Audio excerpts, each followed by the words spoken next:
Hi hello friends, welcome back to another load. Pipe load ಮಾಡಿಕೊಂಡು ಉಡುಪಿಗೆ ಹೋಗೋಣ ಅಂತ ಅಲ್ಲಿ ಹೋದರೆ ಪೈಪ್ ಲೋಡ್ ಮಾಡಬೇಕಾದ್ರೆ ಕೌಂಟಿಂಗ್ ಎಲ್ಲ ನೀವೇ ಹಾಕಬೇಕಪ್ಪ ಅಂತ ತಲೆನೋವು ಕೊಟ್ಬಿಟ್ರು.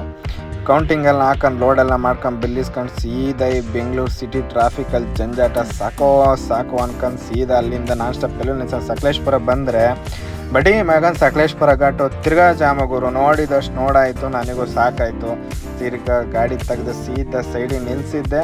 ಮಲಗಿದ್ದು ಬೆಳಗ್ಗೆ ದೊರಡೋಣ ಅಂತ ಎದ್ದು ನೋಡಿದರೆ ಬೆಳಗ್ಗೆ ಟೈಮು 7:30 ಆಗಿತ್ತು. ಗಡಬಡ ಅಂತ ಗಡಿ ಬಿಡಿಲ್ಲ ಎದ್ದು ಸೀದಾ ನಾನ್ ಸ್ಟಾಪ್ ಧರ್ಮಸ್ಥಳದ ಹತ್ರ ಬಂದು ಧರ್ಮಸ್ಥಳದ ಹತ್ರ ಗಾಡಿ ಸೈಡ್ಗೆ ಹಾಕಿ ದೇವ್ರಿಗೊಂದು ಕೈ ಮುಕ್ಕೊಂಡು ಚಿಕ್ಕದಾಗೊಂದು ರೀಲ್ಸ್ ಮಾಡ್ಕೊಂಡು ಹಂಗೆ ಫೋಟೋ ಗಿಟ್ಟ ತಕ್ಕೊಂಡು ಅಲ್ಲಿಂದ ಸೀದಾ ಕಾರ್ಕಳದ ಹತ್ರ ಹೊರಟು. ಕಾರ್ಕಳದ ಹತ್ರ ಇನ್ನೊಬ್ರು ಅಣ್ಣ ಸಿಕ್ಕಿದ್ರು. ಅದು ಉಡುಪಿಗೆ ಇಬ್ಬರು ಒಟ್ಟಿಗೆ ಲೋಡ್ ಆಗಿತ್ತು. ಅಲ್ಲೋಗಿ ಇಬ್ಬರು ನೀರಾಗಿರ ಕುಟ್ಕೊಂಡು ಅವರು ಕಾರ್ಕಳ ಹೋದ್ರು, ನಾನು ಉಡುಪಿ ಕಡೆ ಹೋದೆ. ಉಡುಪಿಗೆ ಬಂದು ಸೀದಾ ಗಾಡಿ ಎಲ್ಲ ಅನ್ಲೋಡ್ ಮಾಡಿದೆ. ಈ ಸಂಪೂರ್ಣ ವಿಡಿಯೋ ಸೂರ್ಯಪತ್ರ ಟ್ರಕ್ಲಾಕ್ಸಲ್ಲಿ ಅಪ್ಲೋಡ್ ಮಾಡಿರ್ತೀನಿ. ಲಿಂಕು ಬಯೋದಲ್ಲಿದೆ, ಹೋಗಿ ಚೆಕ್ ಮಾಡಿ, ಸಬ್ಸ್ಕ್ರೈಬ್ ಆಗಿ.